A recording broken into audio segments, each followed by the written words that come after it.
Bonjour à tous et bienvenue dans ce podcast Luxury Insight en partenariat avec fashionetwear.com. Aujourd'hui, nous avons le grand plaisir de recevoir Cécile Lochard, qui est directrice développement durable au sein de la maison Guerlain, après avoir présidé au développement durable au sein de Chaling. Cécile va nous partager son parcours inspiré et inspirant au sein de ces merveilleuses causes, avec des années passées à WWF et au sein de très belles autres associations pour défendre la beauté du monde de demain. Alors, beau voyage et bon podcast. Bonjour tout le monde. Aujourd'hui, on a un invité très intéressant qui s'appelle Cécile Lochard, qui a un titre très important dans la maison Guerlain, une des plus anciennes maisons du luxe, certes dans le parfum du monde, qui date depuis plus de 150 ans, mais elle fait un nouvel projet dans une ancienne maison. Elle est la directrice du développement durable. Alors, d'abord, question très simple. Qu'est-ce que c'est le développement durable? Bonjour Godfrey, tout d'abord. Qu'est-ce que c'est que le développement durable? Eh bien, vous l'avez dit, j'œuvre dans une maison ancienne qui a bientôt même 200 ans. C'est-à-dire que dans 7 ans, on fêtera notre double centenaire. Et faire du développement durable dans une maison de luxe, c'est assez singulier. Parce que, vous le savez, certainement, Guerlain s'inspire de la nature et nous avons créé, il y a 170 ans, le premier flacon de parfum ressourçable. Mais tout ça, ça n'a pas été, à cette époque, conçu dans un purpose, dans une mission, une raison d'être de durabilité qui aujourd'hui s'impose à nous. Bien entendu, on est en pleine crise sanitaire, ajouté à la crise climatique, ajouté à une érosion de la biodiversité. Donc, il faut accélérer sur les sujets de la durabilité. Expliquez-nous votre parcours. Comment vous avez commencé? Vous êtes parisienne ou vous êtes d'où? Je suis provinciale. Les Parisiens vous diront, elle est provinciale. Je suis née en Bourgogne. En Bourgogne? Oui. Je suis née en Bourgogne, mais j'ai fait mes études à Paris et j'ai commencé, pas du tout dans le luxe, j'ai commencé dans la finance socialement responsable il y a plus de 20 ans, puisque c'était le premier secteur à travailler sur ce qu'on appelait le sujet des fonds éthiques. Oui. L'ISR, l'investissement socialement responsable. Et j'avais contribué à créer une forme de dialogue actionnarial actif avec nos porteurs de parts qui investissaient dans ces fameux fonds de développement durable. Et j'ai un jour, donc j'avais fait venir L'Oréal, TF1, LVMH, mais j'ai eu un crush le jour où j'ai fait venir une société pour le moins assez peu désirable pour les auditeurs du luxe. Il s'agissait de Lafarge, qui venait donc d'initier sa démarche de sustainability et qui venait de signer un partenariat mondial avec le WWF, le World Wide Fund, le fameux Panda, la première ONG environnementale au monde. Et moi, je me suis dit, en fait, j'ai pas envie d'être un col blanc dans la finance. Je trouve que c'est très intéressant d'aller travailler du côté de ceux qui agissent sur le terrain. Alors, c'était un petit risque d'aller à peine 30 ans rejoindre le secteur des ONG, mais le développement durable, j'avais envie de le vivre sur le terrain, en action, avec les militants. Et j'ai rejoint le Panda pour 8 ans. 8 ans, Lafarge. 8 ans, oui. en tant que directrice des partenariats avec les entreprises et directrice de la philanthropie. Et qu'est-ce que vous avez fait concrètement pour avancer? Concrètement, on engageait tous les secteurs. C'est-à-dire qu'on avait fait une grande étude avec le BCG, le Boston Consulting Group. Vous voyez, c'est très sérieux, pour voir quels étaient les secteurs les plus impactants sur l'environnement. Et comme le WWF n'était pas le bras armé de l'environnement, mais souhaitait accompagner le secteur privé dans sa progression sur les sujets environnementaux et écologiques, eh bien, nous proposions aux leaders ou aux challengers de chacun des secteurs de s'engager avec le Panda et de progresser, que ce soit sur le changement climatique, l'écotoxicité, tous les sujets, la durabilité des filières qu'on peut imaginer. Et j'ai eu une étincelle parce que le secteur que nous n'arrivions pas à embarquer avec nous auprès de l'ONG, auprès du Panda, eh bien, c'était le secteur du luxe. C'est-à-dire qu'on avait lancé énormément de due diligence. Je ne citerai pas le nom des maisons de luxe que nous avions approchées pour les aider à progresser. Et c'était il y a plus de 10 ans. Et je me dis, mais quels sont les verrous? C'est quoi le totem, le tabou qu'il faut faire tomber? Parce que je découvrais qu'énormément d'actions étaient menées en matière de développement durable, mais dans le plus grand silence. Donc ça m'a interrogée. Et je suis devenue porte-parole des sujets luxe et environnement pour le WWF. Au UK, le WWF avait sorti une étude qui s'appelait Deeper Luxury Report, justement sur le secteur du luxe, et qui manifestait de cette pudeur à communiquer, et qui, par conséquent, aurait pu entraîner un backlash de la part des clients du luxe. Pourquoi une pudeur pareille? Pourquoi un silence assourdissant sur ces actions-là de développement durable? Mais donnez-moi quelques exemples concrets de marques qui a fait quelque chose. Il y a 10 ans, LVMH avait déjà, par exemple, créé son Sustainability Department dès 1992 et le sommet de la Terre de Rio. Et donc, en fait, le sujet, c'était surtout le fait de ne pas communiquer, parce qu'énormément de choses étaient faites dans le secteur de la joaillerie, dans le secteur de la maroquinerie, sans citer de marques à proprement parler. Les groupes s'organisaient, mais il n'y avait pas de communication. Et on m'a proposé par conséquent, étant donné que j'avais pris ce porte-parole-là, j'étais spokesperson sur ces sujets-là, les éditions Erol, qui sont des éditions très sérieuses en France, Boulevard Saint-Germain, m'ont contacté et m'ont proposé d'écrire le premier livre sur le sujet. Donc après 8 ans d'ONG, je me suis dit, bon, pourquoi pas? J'y crois. Il n'y a pas de raison, en fait, que le luxe soit le seul secteur d'activité dans le monde à ne pas s'engager de façon fracassante sur le sujet de la durabilité. Et j'ai écrit ce livre, j'ai pris 9 mois. Ça n'a pas toujours été très facile au départ parce que c'était il y a pile 10 ans. Et il y avait encore je parlais tout à l'heure de pudeur, mais en fait, bien souvent, les choses étaient faites, mais elles n'étaient pas institutionnalisées. Vous n'aviez pas forcément de prise de parole, d'éléments de langage de la part des maisons sur ces sujets-là. Et donc les interviews n'étaient pas toujours très aisées. Et puis on me voyait arriver avec ma pancarte WWF de Panda. Et bon, malgré tout, ce livre est sorti. J'ai créé ma société de conseil sur les sujets de développement durable. Et l'un de mes premiers clients, ça a été la maison Guerlain. Alors, qu'est-ce que Guerlain? Donnez-moi quelques exemples concrets où ils ont fait. Vous parlez un peu toujours de Non, parlons concrètement. Vous avez raison. Oui. Mais justement, quand j'ai rejoint Guerlain, et au départ, j'étais conseil de Guerlain externe, je leur reprochais énormément de ne pas faire savoir ce qu'ils faisaient. C'est-à-dire que tout ce qu'on appelle l'innovation durable, réformer à la fois les packaging, emballages primaires et secondaires, c'est-à-dire le flacon, la jarre de crème de skincare, mais aussi l'emballage secondaire. Tout ça, ça avait été initié très tôt. Beaucoup plus récemment, on a initié un travail sur les formulations. On travaille sur des formules plus naturelles. On vise plus de 90% de naturalité sur nos formules, dès que cela est possible, parce que c'est un énorme challenge. Et aussi ce qu'on appelle la clean beauty.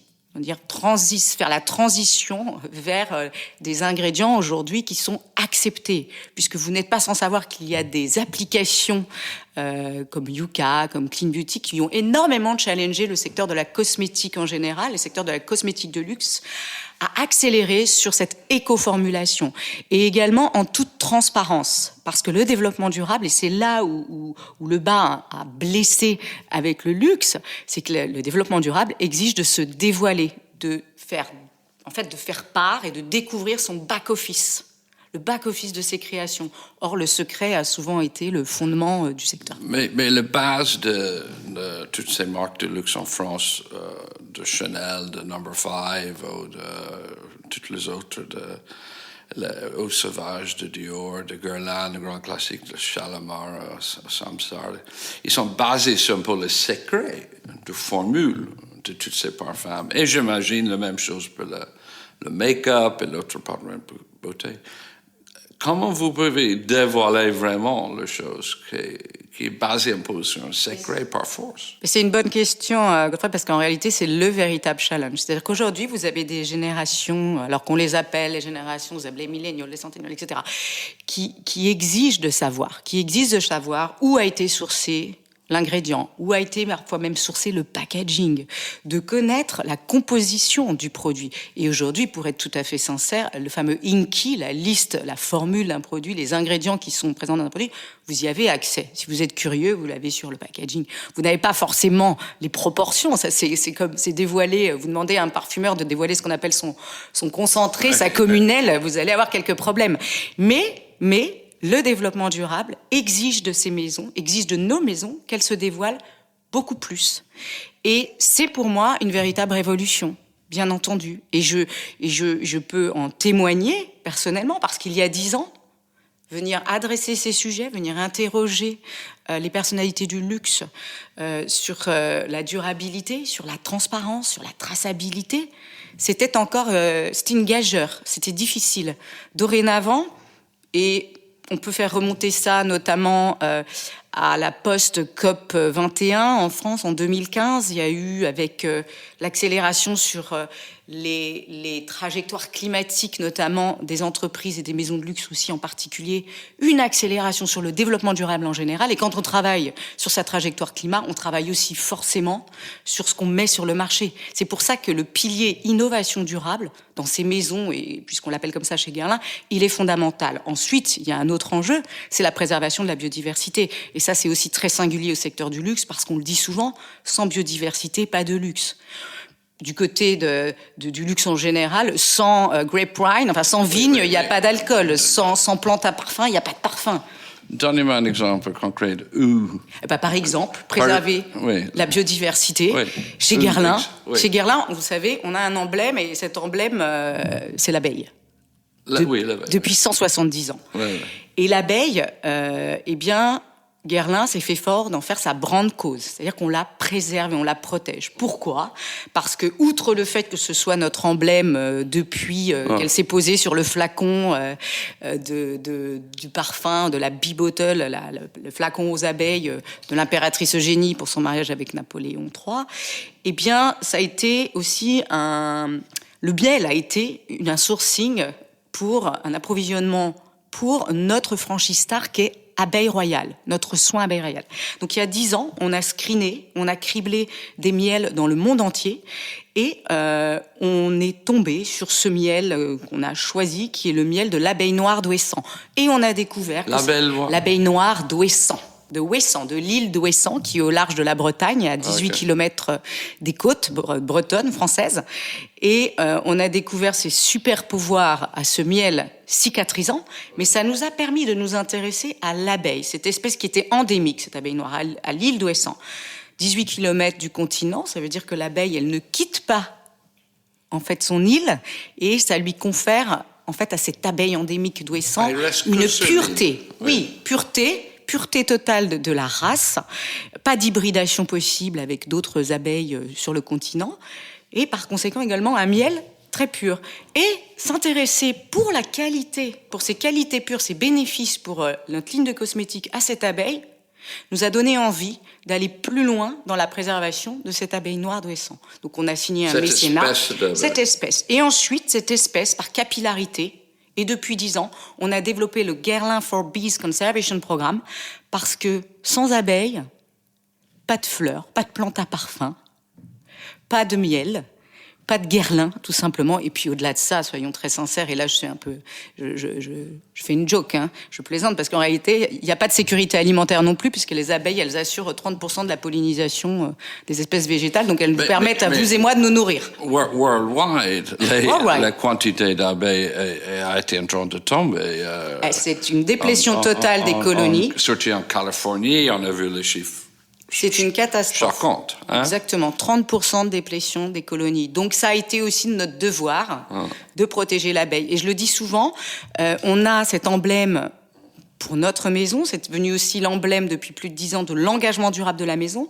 C'est une chance, ça peut apparaître aussi comme un écran de fumée, parce que ça empêcherait de connaître tout ce qu'on fait par ailleurs en matière de développement durable, et ce dont je vous parlais en introduction notamment, la transformation de nos produits. Mais c'est également, une chance incroyable, puisque l'abeille, elle est aussi symbole de régénération et d'immortalité, ce qui est également un très bon lien pour faire parler, au-delà de la seule préservation de l'abeille, sur le pilier biodiversité qui nous anime également, de toutes nos filières de plantes à parfum dans le monde, de plantes qui nous servent aussi dans nos soins, l'orchidée, de parler du miel, et toutes ces filières, il s'agit aussi de les certifier durablement. Aujourd'hui, on le voit dans le luxe, il y a des gros mots qui existaient encore il y a quelques années, comme les labels, la certification. On n'aimait pas tellement, en fait, devoir être adossé à un tiers parti qui nous certifie, qui garantit qu'on est excellent sur nos approvisionnements. Aujourd'hui, ce gros mot, il devient juste un prérequis. Et par exemple, Guerlain a été l'une des premières maisons de luxe à s'engager auprès d'une association, c'est une non-profit, qui s'appelle UEBT, Union for Ethical Biotrade, qui avait plutôt l'habitude de travailler avec des marques de cosmétiques mainstream. Et on a été la première maison de luxe à devenir membre de l'Union for Ethical Biotrade. Et pendant 2 ans, ils vont aller sur chacune, de nos filières dans le monde entier, que ce soit le vétiver dans le Kerala, l'ilang des Comores, la vanille de Madagascar, le santal d'Australie, le miel d'Ouessant, le miel d'Icaria en Grèce, le miel de Lande en Finlande, les orchidées au Pérou. Ils vont auditer nos filières sous un aspect aussi bien écosystème, biodiversité que social également, et s'assurer qu'on est bien sur la bonne voie. Et puis surtout, grâce à ces premiers audits qu'on reçoit, puisqu'on a commencé à lancer ces assessments, eh bien nous, on va pouvoir implémenter avec nos fournisseurs, qui sont nos partenaires, des plans d'action développement durable pour aller encore plus loin. On l'a fait par exemple sur l'ilang. Les Comores, c'est une île où la déforestation est un vrai sujet. On a investi dans un alambic hybride. Où ça encore? En quelle île? Dans les Comores. Ah, les Comores, ok. Oui. En regardant les LVMH en général et les marques qui appartiennent au groupe, depuis pas mal des années, leur politique, leur stratégie est basée sur la vertical integration pour garantir l'avenir, surtout des métiers d'art et de ressources. Et ça, c'est clair et net. Et ça veut dire ils deviennent propriétaires de plus en plus de terrain, de ressources. Quelle est l'expérience de Guerlain? Est-ce que vous êtes propriétaire de différents terrains, des roses? Et exactement, nous avons certaines maisons cousines dans notre groupe qui sont sur cette acquisition foncière. Pour l'instant, Guerlain, et c'est notre claim, et c'est notre richesse et notre singularité, on dit que notre jardin, c'est le monde. Et qu'on source... Non mais c'est vrai, et attendez, c'est aussi une gageure à l'heure où on revendique le local. Donc c'est aussi pour ça qu'on a lancé ces audits UEBT, pour s'assurer que loin de nous, tout soit bien mené dans une politique, encore une fois, durabilité. Et nous, notre stratégie, elle n'est pas ici en tout cas, elle se situe pas dans l'intégration, de nos fournisseurs de plantes à parfum ou de miel. C'est pas notre ambition, pour l'instant. Vous ne trouvez pas que, quelquefois, le consumer final, notre génération millennial, pas ma génération, la nouvelle génération Z ou millennial, ça suffit qu'ils mettent l'étiquette sustainable, durable development, ils sont contents. Il n'y a pas vraiment un check-in très précis de leur part. Alors, quelquefois, l'apparence vue de l'extérieur, c'est le greenwashing. Quel est votre avis de ça? Alors moi, déjà pour répondre à la question du greenwashing, je vais faire une pirouette, mais j'ai envie de vous dire, le greenwashing, le luxe, on peut pas sincèrement lui accoler cette étiquette, parce qu'on pourrait plutôt lui accoler l'étiquette du green hiding pendant des années. C'est-à-dire que le luxe a fait, mais n'a pas fait savoir. Et donc est passé à côté de son caractère aspirationnel sur le sujet du développement durable. Ça, on peut pas dire l'inverse. Donc en revanche, je suis tout à fait en ligne avec vous lorsque vous dites que cette génération, les générations nouvelles sont très en demande de sustainability, mais parfois, avant d'entrer dans le cœur et le fond du sujet, on reste parfois au niveau de l'écume et de la mousse. Et on aime bien les grandes annonces, mais on va pas toujours vérifier. Bon, je suis un peu violente parce qu'en réalité, pourquoi Guerlain s'est engagé dans un outil de transparence et traçabilité qui est rigoureux? On a travaillé 5 ans avant de l'éditer. C'est parce qu'on sait que malgré tout, il va y avoir un upgrade, comme ça, des consciences, et une conscientisation, et on ira vérifier. Aujourd'hui, on peut plus faire du storytelling sur ces sujets-là. Surtout les heritage brands, les legacy brands, on est obligé encore plus de redoubler de preuves quant à nos clients. Et si aujourd'hui, les fameux millennials ou la Z Generation, on a le sentiment que par certainement la rapidité des informations auxquelles elles ont accès, c'est-à-dire qu'on va voir sur les réseaux sociaux, que telle marque a créé une collection capsule sustainable, etc. Et qu'on ne prendra pas le temps, parce que c'est la rapidité, encore une fois, et l'instantanéité d'aller vérifier. Moi, je pense, et je suis même convaincue, que la conscientisation, elle va aller en accélérant et qu'on va vouloir fouiller d'autant plus ces annonces et que le backlash peut être terrible si c'est fait de façon non sérieuse et robuste par la marque qui les avance. Mais pour l'instant, il n'y a pas un grand exemple de backlash contre une marque de luxe. Non, puisque je vous le disais, il y a eu surtout du greenlighting. Non, et puis le luxe, c'est aussi sa singularité sur ces sujets-là. Si les backlash, ils ont eu lieu plutôt sur le mainstream, plutôt sur des marques grand public, le luxe, vous êtes très bien placé, Godfrey, pour le savoir. On fait très attention avant de communiquer. Et c'est aussi la raison pour laquelle le développement durable, on a mis tellement de temps à l'adresser. C'est-à-dire qu'il y avait un problème de sémantique.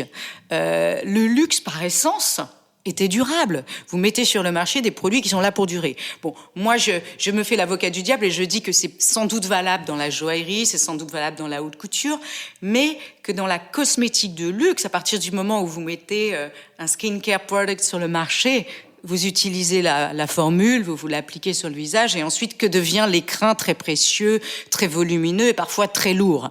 Donc, raison pour laquelle, quand on a commencé à amorcer la démarche d'éco-conception des packaging, on a commencé par le pack primaire, et on a eu une vision et une approche assez radicale.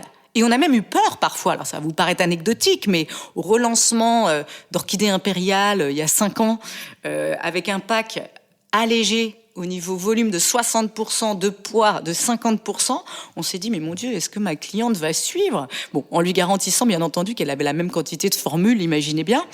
Et puis en réalité, l'accueil, il a été extraordinaire. C'est juste que le luxe n'osait pas, en fait, se positionner sur le terrain. Et surtout, ça voulait signifier de redéfinir les codes du luxe. Est-ce que les codes du luxe, ça restera toujours d'avoir un gros pack, bien lourd, bien volumineux ? Sans doute pas. Et c'est ce qu'on a réussi à démontrer. À un certain point dans votre vie, vous avez travaillé pour une marque de soins qui s'appelle Xialing, même que je connais plutôt bien LVMH. C'est quoi Xialing ? Alors Xialing aujourd'hui est powered, comme on dit, il est abrité chez Sephora Chine. Xialing, ça veut dire en chinois l'esprit du thé, cha, le thé dans beaucoup de langages. Et Xialing, l'esprit du thé, effectivement, j'ai rejoint moi LVMH il y a 6 ans en tant que directrice développement durable et communication de cette marque avant de rejoindre définitivement Guerlain.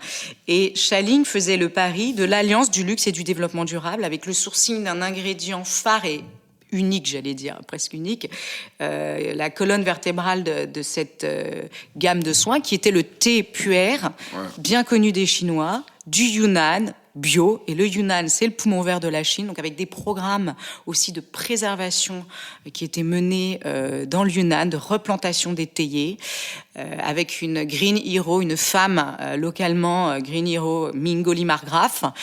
Et ça, c'est une très belle aventure d'avoir travaillé sur une start-up à l'intérieur du groupe LVMH. Basée où ? Et bien maintenant, elle est en Chine. Au départ, on l'avait lancée depuis la France et le centre de gravité de la consommation de cette marque étant en Chine, elle est maintenant powered. Mais bon, vous n'avez pas habité en Chine, non ? Non, je suis allée beaucoup dans le Yunnan, j'ai eu cette chance, mais je suis toujours à Paris, j'ai vécu à Paris. Alors, revenez au début, une bourguignoise qui est venue à Paris, à quel âge ? À 20 ans. Pour étudier ? Pour étudier ? Où ? J'ai étudié, moi j'ai fait une école supérieure de commerce, j'ai fait Dauphine aussi, une université parisienne, et ensuite j'ai complété aussi mes études par l'ESSEC. Ok, masters in... Alors ça, à Dauphine, c'était un master en développement durable, il venait d'être créé, et l'ESSEC, c'était du non-profit and profit master. Master en philanthropie. Ok, assez particulier. Et vous avez travaillé pour Citizen Luxury. C'est quoi Citizen Luxury ? Alors, Citizen Luxury, c'est juste après le World Wide Fund, juste après le Panda, j'avais créé ma société de conseil parce que je croyais pertinemment, il y a 10 ans, j'étais un petit peu en avance. Mon premier client n'a pas été une maison de luxe, pour être sincère avec vous. Mon premier client, c'était une ONG qui s'appelait Agronomes et Vétérinaires sans frontières, pour la création d'une filière de cachemire durable en Mongolie.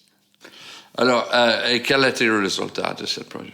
Le résultat de ce projet, c'est que non seulement la filière a été créée, que des maisons de luxe l'ont adoptée.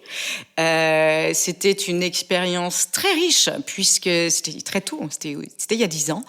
Et lorsque j'approchais certaines maisons de luxe, en fait, j'ai réalisé à quel point, on en revient toujours à la traçabilité, à la transparence des supply chains, eh bien, certaines maisons ne remontaient finalement pas jusqu'à l'éleveur.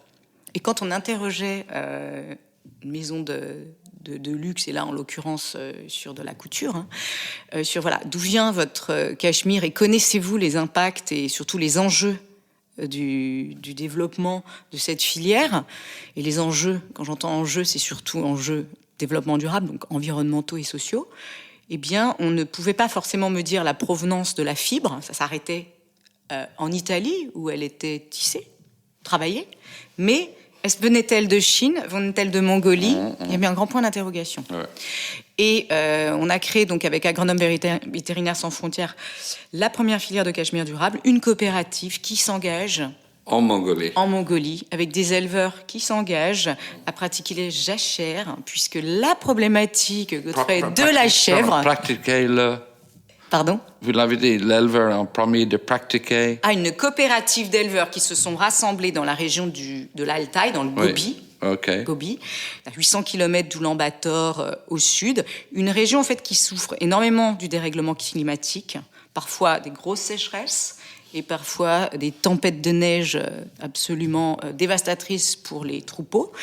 Et en fait, ils ont accepté de se rassembler en coopérative gérée par Agronomes et Vétérinaires Sans Frontières pour pratiquer la jachère, en fait, qui était assez... la jachère. C'est-à-dire qu'on faisait tourner les espaces de pâturage des chèvres, puisqu'aujourd'hui, une chèvre, c'est quoi sa différence? Est-ce que vous connaissez la différence entre une chèvre et un mouton dans sa façon de paisser, d'attraper l'herbe, de se nourrir? C'est que la chèvre, elle arrache l'herbe avec la racine. Et donc, quand il y a trop de demandes en Cachemire et qu'on reste sur des pâturages, puisque elle tue et elle désertifie complètement l'espace où elle se situe. Donc on a effectivement, travaillé sur ce sujet. En anglais, le Gobi is known as the Gobi Desert, alors parce que c'est souvent... Exactement, mais qui ne fait que s'aggraver aussi à cause de cette surconsommation de chèvres. Alors vous avez créé une espèce de doc, effectivement, dénomination. Oui. On a créé une filière à proprement parler qui est labellisée, certifiée durable, et aujourd'hui, mais bon, ça c'est presque loin de moi, je l'ai abandonné il y a plus de 6 ans, mais ça m'a permis aussi de travailler in situ sur des filières et avec des prérogatives, de connaître aussi bien les prérogatives des éleveurs, donc des partenaires d'une maison de luxe, que celles d'une maison de luxe quand elle source, et de pouvoir implémenter tout cela avec Union for Ethical Biotrade, l'UEBT, aujourd'hui sur les filières de Guerlain. Vous travaillez pour le plus grand groupe de luxe du monde, qui a fait pas mal de annonces dans les dernières 2-3 ans. Je trouve, M. Arnaud a organisé une grande réunion, j'étais présent il y a 2 ans. Et avant ça, avec beaucoup de respect au groupe LVMH, un peu le leader a été considéré un peu caring, ils ont fait un peu plus d'annonces, ils ont gagné un peu plus d'attention positive, médiatique. Mais encore une fois, est-ce que c'est cynique de penser, c'est souvent une truc de relations publiques que chaque marque essaie de faire une deux choses pour montrer qu'ils sont vraiment engagés au niveau médiatique, ou c'est vraiment un change dans l'attitude dans le groupe et dans les différents... Non, je vais reprendre la réponse que je vous ai adressée tout à l'heure. Très sincèrement, le groupe LVMH, de par sa puissance, de par sa maîtrise de sa communication, comme vous le savez, n'en s'engagerait jamais de façon aussi visible sur le sujet sans être absolument robuste. Oui. Et je ne pense pas que ce soit du tout une question de cynisme, c'est plus une question de pragmatisme. Aujourd'hui, comme je le disais aussi en amont, une accélération de la crise climatique, une accélération de l'érosion de la biodiversité, et certainement, et je ne peux pas parler au nom d'LVMH, il y a une directrice du développement environnement qui est une nouvelle directrice du développement environnement qui a accéléré la prise de parole sur ces sujets-là, Hélène Valade, et elle le dit très souvent, cette visibilité, elle est aujourd'hui nécessaire. Il faut faire savoir tout ce qu'on a bien fait depuis des années, parce que le luxe a cette responsabilité aussi d'être très aspirationnel. Moi, j'aime bien, souvent on parle dans le développement durable de footprint, l'ecological footprint. Carbon footprint. Oui, le carbon footprint. Mais on a aussi, finalement, un brain print, c'est-à-dire cette responsabilité parce qu'on a ce spillover effect, parce qu'on a cette capacité d'entraînement aussi d'autres secteurs. Vous pensez que quel sera le test, le vrai test en 10 ans?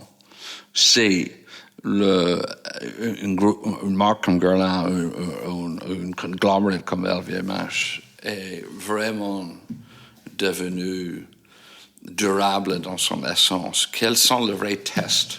Les vrais tests, je vais les réénumérer et ils dépendent énormément de cette fameuse innovation durable. Ça va être la transparence. Et ça, c'est ce qu'on vise et ce qu'on annonce. Et là, moi, je parle au niveau de Guerlain, mais ça, je peux aussi vous le témoigner puisqu'il y a un framework au niveau du groupe qui est la stratégie Life 360. Pourquoi 360? Pour cet esprit de transversalité, mais aussi 360, puisqu'on a fixé des targets pour 2023, 2026 et 2030. Et par exemple, Guerlain vise la neutralité carbone d'ici 2030.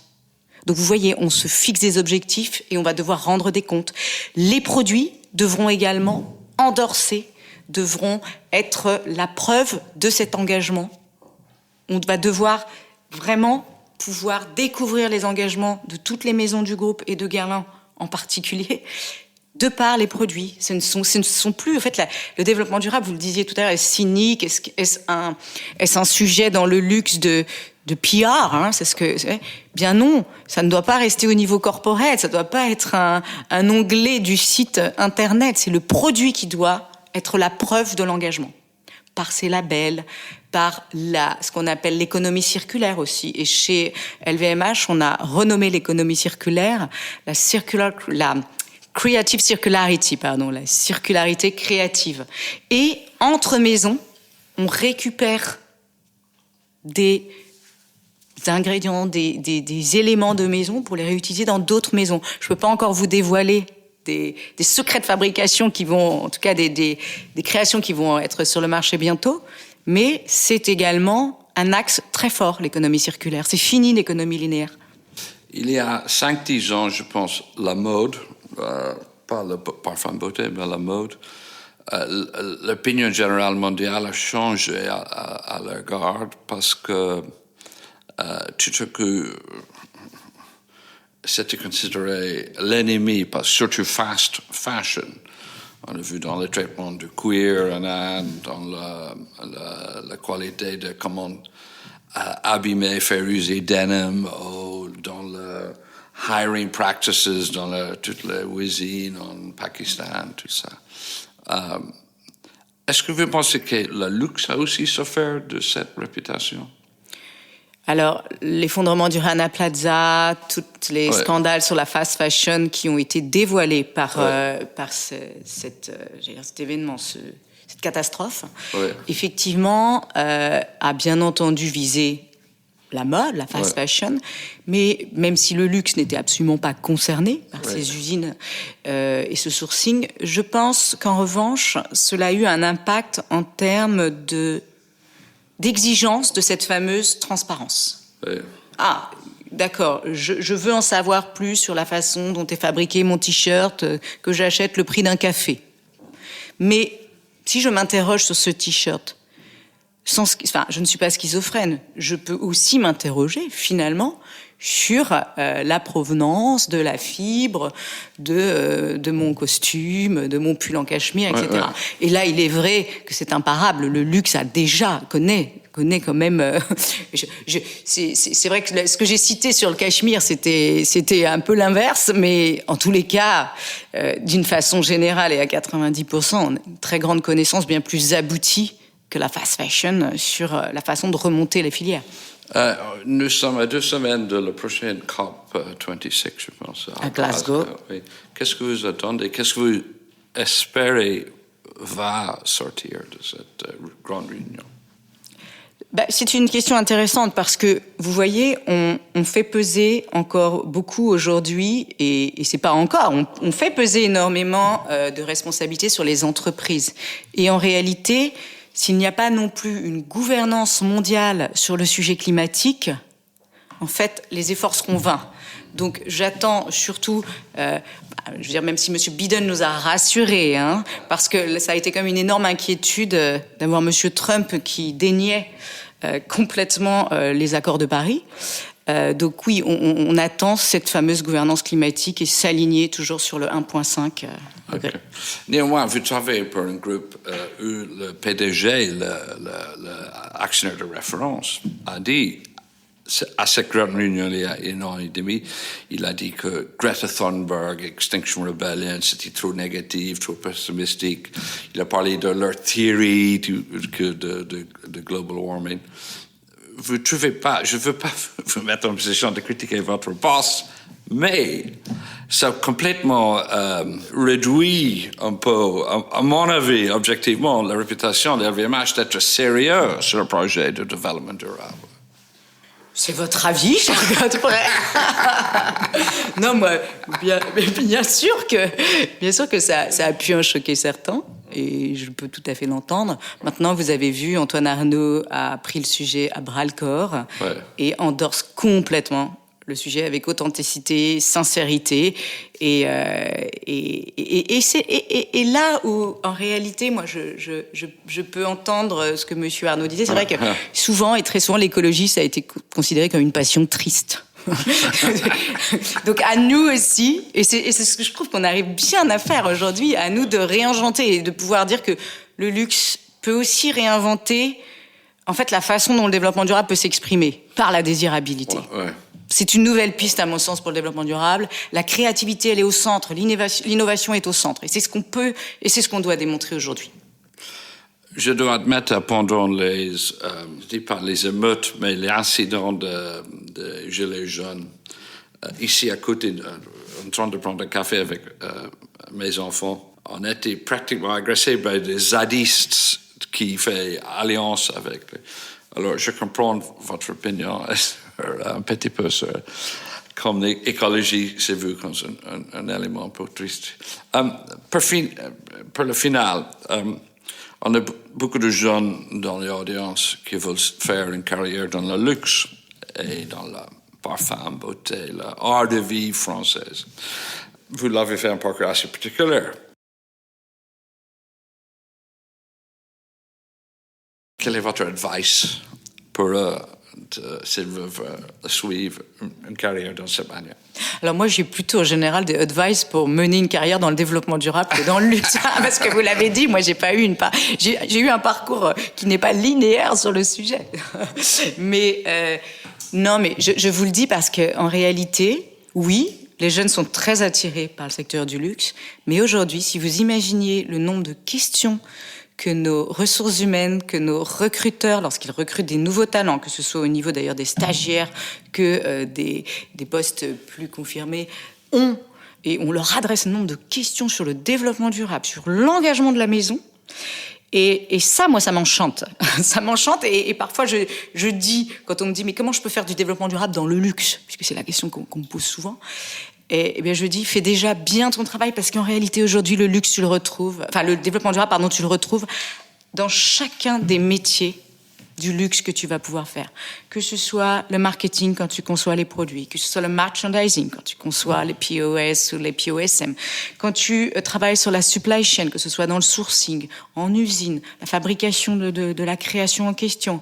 Donc finalement, voilà, moi mon advice pour faire plutôt du développement durable dans le luxe, c'est fais bien ton métier, endorse le sujet, sois curieux, pose des questions. Et puis, les jeunes qui ne sont pas encore dans ces maisons, moi je leur dis aussi, posez-nous des questions, utilisez les plateformes sociales pour qu'on aille encore plus loin sur cette durabilité, plus loin dans nos exigences et nos prérequis. Cécile Lochard, merci d'être venue. Merci Godfrey.